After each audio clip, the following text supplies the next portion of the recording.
अस्सलाम वालेकुम, कैसे हैं सब? उम्मीद है आप सब बिल्कुल ठीक-ठाक होंगे। मैं भी अल्लाह का शुक्र है बिल्कुल खैरियत से हूँ।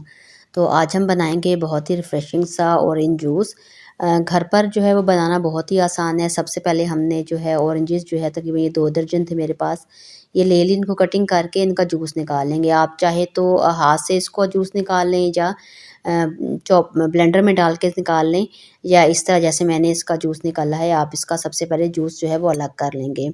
अब यहाँ पर देखें तो 2 दर्जन माल्टों से हमारा तकरीबन जो है वो 1 लीटर से थोड़ा-सा ज़्यादा जूस निकला था। अब इस जूस को हमने क्या करना है कि स्ट्रेन कर लेना है। अच्छा, जो घर पर हम जूस रेडी करेंगे वो तकरीबन आप 1 महीने तक जो है वो स्टोर करके रख सकेंगे। तो बहुत ही रिफ्रेशिंग सा ये जूस बनकर रेडी होगा। अब सबसे पहले जो जूस हमने बनाया है उसको हम स्ट्रेन कर लेंगे, ताकि इसके जितने जो कुछ सीड्स बीच में चले जाते हैं या जो मोटे पार्टिकल्स रह जाएँगे तो वो जो है वो अलग हो जाएँगे। तो अच्छी तरह हमने इसको जो है वो स्ट्रेन कर लेना है। अब जूस जो है वो बिल्कुल अलग हो गया और पल्प अलग। अब यहाँ पर जो है वो मैं तकरीबन हाफ़ केजी चीनी ले रही हूँ, और हाफ़ केजी चीनी में हम डालेंगे तकरीबन हाफ़ लीटर पानी।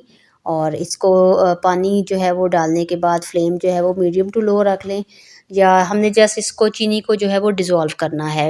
1 तार या 2 तार की चाशनी हमने यहाँ पर इसकी नहीं बनानी। तो जैसे ही ये चीनी हमारी बिल्कुल इस पानी में हल हो जाएगी, तो इस पॉइंट पर फिर हमने क्या करना है कि इसमें डाल देंगे अपना ऑरेंज का जूस। ऑरेंज का जो हमने जूस बना के रखा था, वो इसमें ऐड कर देते हैं।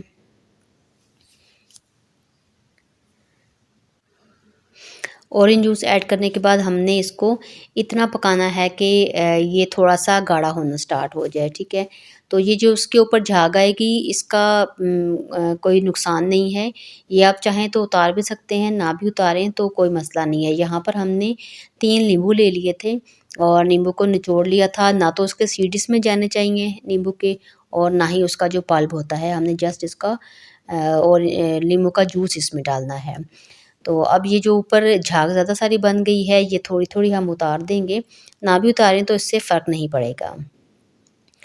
तो अब ये नींबू इसमें एक इंग्रीडिएंट हमारा और अभी जाना है, जो एक प्रिज़र्वेटिव का काम देगा, वो है टाटरी।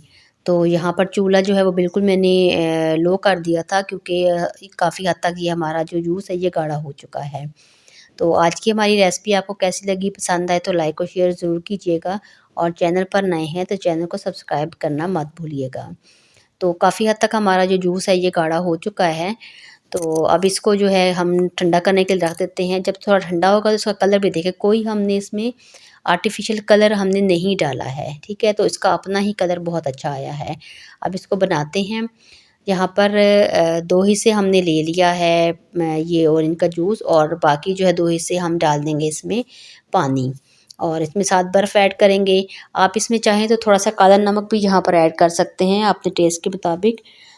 अच्छा, बाकी ये जूस है वो हम किसी भी काँच की बोतल में जो, या प्लास्टिक की आप बोतल ले लें, बोतल में बिल्कुल भी पानी नहीं होना चाहिए। हम इसमें ये अपना जो जूस होगा वो डाल के फ्रिज में रख देंगे, तो ये हमारा 1 से डेढ़ महीना जो है वो आराम से चल जाएगा। तो आज की रेसिपी जो है वो पसंद आए तो लाइक और शेयर ज़रूर कीजिएगा। हम आपसे मिलते हैं किसी नई वीडियो में, जब तक के लिए अल्लाह हाफ़िज़।